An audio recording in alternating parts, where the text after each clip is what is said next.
presents a new upcoming class. Stay tuned. Sacred Bonds by Daryl Abdullah Kirk. Yes, Sacred Bonds, navigating the depths of Muslim matrimony and the family. You don't want to miss this one. Please stay tuned. Streaming on all major platforms right here on Sunnahfollowers.net.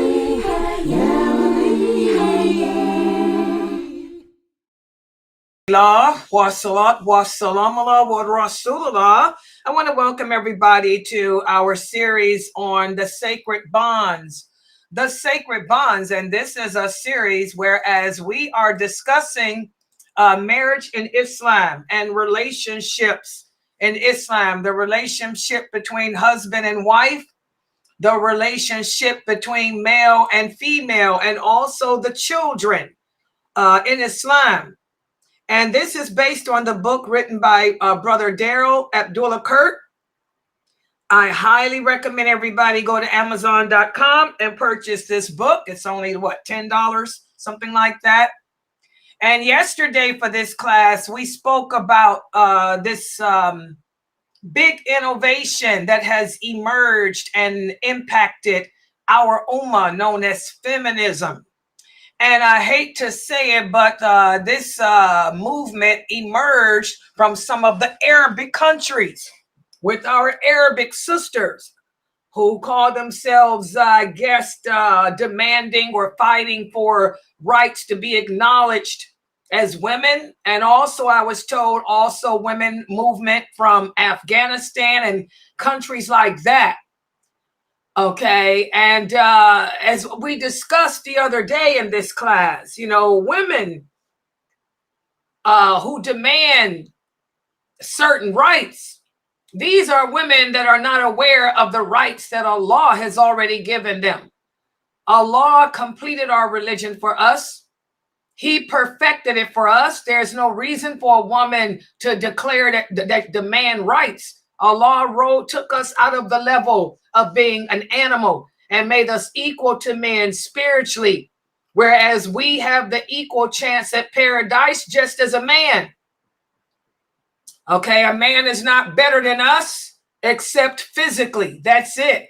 He's not smarter than us. In fact, a lot of women, there are more women who are smarter than men. I think Aisha radiallahu anha was a great example of that. That's why she's still hated to this day, because she was smarter than most men of her time and of this time too. So Islam has already elevated us and raised us up out of the sewage of being nothing and given us rights and given us rules, just as Islam has done to men. But today what we're going to do is cover chapter 6, which is the next chapter. Chapter 5 introduced this phenomenon known as feminism. Well, in this chapter, we will discuss the impact that feminism has had on, unfortunately, the men of our nation. So without any ado, let me put the PowerPoint up on the screen. We'll be discussing, tonight, what this feminist movement has done to the men of our nation. How the men of our nation have responded to this plea for women's rights, even though Allah has given us our rights. Okay, so let's take a look-see here.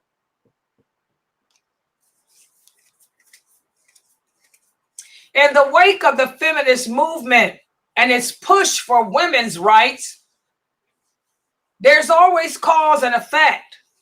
So a counter movement has emerged, and you guys will hear about it. You see it on Twitter, you see it on TikTok. This counter movement is referred to as the men's rights movement. Men's rights movement. And this movement was conceived out of biases against men in society. And so men responded when the women demanded their rights, the men counterclaim with rights too. And what's happened is just like the feminist movement has splintered into crazy ideologies that totally contradict Islam, so has the men's movement as well. And the reason why this movement began was because the men felt that there's a bad perceived reality against them. So just as the women wanted to be acknowledged and their rights heard, the men wanted to be acknowledged, defended, and their rights heard as well. They claim that the pendulum has swung too far in favor of women, which has led to societal biases against men. And as a result of this, guys, statistics have shown that all these crazy movements have led to disparate treatment within the families, the schools, and even high suicide rates as well. Okay? And from this movement that the men created, many other ideologies have emerged, just like what has emerged with the women, including this movement called the MGTOW, men going their own way. How many of you heard of that movement? MGTOW. Also another ideology, the red pill. This is really stupid. I was just looking on Twitter, on social media this week. A very well-known, famous Islamic speaker. He's not a scholar in no way, shape, or form, but he's a speaker, and you guys invite him to many of your conferences. He was talking about the red pill and its effect, and I was kind of taken aback. I'm like, dude, you're a Muslim. We don't have nothing to do with these non-Muslim ideologies. Just like I had to recently explain, to an Arab person, our ideologies, any ideology that contradicts Islam, we have nothing to do with it. Okay? Our allegiance is to Allah, to the religion of Islam, not anything else. Well, this brother posted up a bunch of stuff about the red pill concept. And boy, was he shot down real quick by other famous Islamic personalities too, and their idea. And I said, fool upon all of them. I said, all of them are wrong because all of them have taken on the ideology of the non-believers. But these are the three movements, MGTOW, the red pill, and also manosphere. How many of you heard of manosphere? All three of these ideologies represent different approaches to men's rights, and they all are extreme with different degrees of extremism, just like the feminist movement. Now let's talk about each one, a little brief synopsis of it. MGTOW, that's men going their own way. This is a lifestyle choice where men can decide to live independently of what society expects a man to do, particularly in regard to women. Men who have adopted this lifestyle, let me tell you, we have some so-called Muslim men who have adopted this lifestyle. They argue that modern societal structures have placed them at a disadvantage as men, particularly when it comes to marriage and divorce, that they always end up with the bad side of the stick. So because of society's disadvantages, they have chosen to go their own way. Okay? In other words, do things their own way. And this ideology has been criticized because it promotes isolation and resentment towards women. They argue that, why is it that women are allowed to get custody of the child? And why is it that the woman, can go out and do drugs and come back, and because she's the mother, she's entitled to the child? In fact, who even said that the woman has to be the mother anyway? Why come a man can't be a mother? You know, why come I can't be a mother, a mom, and all that? It's just crazy. Okay, crazy, based on resentment towards women. That's MGTOW. And then the red pill philosophy. I really think this is hilarious. And this is the one that a lot of Muslim men have adopted. The red pill philosophy, of course, takes its name from the movie The Matrix. Are you a Matrix fan? I am. And what happens here is they say that just like in the movie, you choose to swallow the red pill. If you take the red pill, it's going to open your eyes to the realities of the world. Well, in this context, the red pillars believe that society has been conditioned to prioritize women's needs and women's desires over men. And although there are some red pillars who advocate for self-improvement and independence, many others have been known to express dislike towards women. And this has led to the movement's controversial reputation. And of course, you guys know a lot of Muslim men have the different distorted ideology about women anyway. They'll try to tell you that because you a woman, you got to cover your face, you can't be beautiful, you can't wear colors, you got to stay locked up in a prison, all this nonsense that Islam doesn't teach. So you can imagine how there are many, many Muslim men who follow the red pill philosophy. And then for them to write about it on social media, I mean, it just shows why Allah sent this war to us. So that's the red pill philosophy. It's based on the movie The Matrix. You know, I'm going to open my eyes to the reality that women have more rights than I do, that this society, America, will believe a woman over a man. A woman can accuse her husband of abuse and the court will take her word for it over the man. And a woman's desire, she has the right, you know, to come back and reclaim a child, but because she bored in her stomach, but I can't. It's just crazy. Okay. And then the manosphere. Manosphere is a collection of social blogs and forums and websites that focus on the on issues and lifestyles about men and their masculinity. It's a platform where men can come and meet with each other and discuss their struggles as men and their concerns as men. But manosphere becomes a platform filled with toxic ideologies. Manosphere becomes a platform filled with prejudice.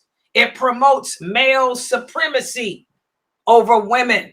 And believe it or not, we have a lot of Muslim men that belong to that platform too. We don't have that many. We got some, but not that many with the MGTwo.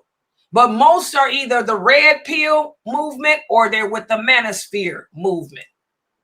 And all three, just like feminism contradicts Islam, all three of these male movements contradict Islam too. Remember, guys, Allah has already made the rules. Allah has made the regulations and guidelines for us, women and men, to live by. And we're not supposed to adapt any lifestyle over the lifestyle of Islam. Everybody understand that? Anytime you take on a way of life other than Islam, Allah says it'll never be accepted from you. Both men and women in Islam are viewed as spiritual equals with our own unique roles and our own unique responsibilities. And we have a role model that sets the standards for us. And that role model is the Prophet Muhammad sallallahu alaihi wasallam. He treated women with respect. He treated women with kindness. And all his wives were his companions. All his wives were his advisors. They all played important roles in society. both socially, politically, and religiously. So there's no need for us Muslims to dabble with the non-Muslim platforms. Instead, we need to learn our religion and learn it correctly and fulfill the roles that Allah has set in place for us. Okay? Listen to what the Prophet told the companions, sallallahu alaihi wasallam. He was once asked by a Bedouin, "O Prophet of Allah, how does Allah determine who are the best of us?" And the Prophet said, "The best of you are those who are best to your wives." And then there's another hadith where the Prophet sallallahu alaihi wasallam said, if you want to know the nature or the character of a man, look at his wives, look at his daughters. How does he treat his wives? Are his wives happy? If your wives are unhappy and miserable, that's a sign that that man's abusive.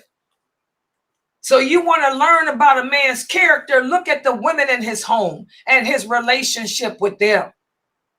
So again, we have to remember as Muslims that the Quran and the Sunnah, these are our points of reference as to how to be a man, as to how to be a woman, not the ideologies of the secular world. You know, Muslim speakers, these famous personalities, they shouldn't have no comments to make about the Kafirs' ideologies. Like the Prophet sallallahu alaihi wasallam said, their laws are for them, our laws are for us. Well, the same thing, their lifestyle and their platforms are for them. Our lifestyle and platforms are for us. So these brothers shouldn't even be commenting on the red pill or anything else. And in regards to men trying to set their own agenda, Islam has already set it for you. Allah emphasizes that as a Muslim man, it is your job to be the leader of the family. You're a leader, not the woman. Just like women advocate wanting to be the head of the household. You're a woman. Go learn your place. Your place is your home. Your place is your home, taking care of the house and the children. It is not your job. It is not your role to work and provide and maintain. We as Muslim women, we work only if we have no choice. We're supposed to be treated like princesses. Our husbands, our men are our protectors and providers and maintainers. Okay? So you brothers need to concentrate on that. Your role is to be a leader, not only within the family, but also within society. Muslim women cannot run for public office. I repeat, Muslim women cannot run for public office. I repeat again, Muslim women cannot run for public office. But we have a lot of these American degenerate women. I hate to say it, but they are degenerate. You can look at how they dress and see how degenerate they are. They run for public offices all the time. The Prophet Muhammad sallallahu alaihi wasallam said any society, any country that appoints a woman as its leader will never, ever succeed. You got Muslim women wanting to be in positions of power like the president. You want to be the president of a country. You want to be the top dog of an organization. Learn your role. Learn your place, guys. It's the job of the man to be leaders, fathers, husbands. It's not the job of a woman to be the leader, the father, the husband. And again, who is our role model? Who is our example? The Prophet Muhammad sallallahu alaihi wasallam. And that's what I see as a daya today. A lot of the brothers are trying to keep up with society's norms, that we've lost our identity as Muslim men. Instead of us referring to the male masculinity of our Prophet Muhammad. We're trying to compete with people like Obama, who's a kafir, Trump, who's a kafir, or movie stars who are kafirs. Our example, again, for manhood is the Prophet sallallahu alaihi wasallam. He was strong. He was courageous. He established a just society where men and women were equal in the eyes of Allah. This balanced approach that our Prophet adopted is what led to harmony within the early Muslim world. Subhanallah. And again, it's not about fame. It's not about the money. It's not about power. Islam teaches us that true power and true strength lies in humility and righteousness, not in dominance or oppression. These male groups, all three of them, they want to be dominant. These male groups, all three of them, they want to be oppressive.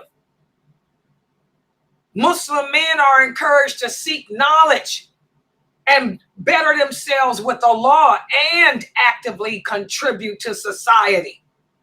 Muslim men are encouraged to use their skills of leadership, first of all with their family, and then their local communities, and then reach it out abroad. So again, guys, living in the West is not an easy plight for us in regards to trying to keep our Muslim identity, because living in a non-Muslim society, we cannot allow ourselves to be swayed by ideologies that contradict what Allah said. Like I was speaking about earlier, the Prophet Muhammad sallallahu alaihi wasallam said in several authentic hadiths. What's the sources? Bukhari, Muslim, Nasa'i.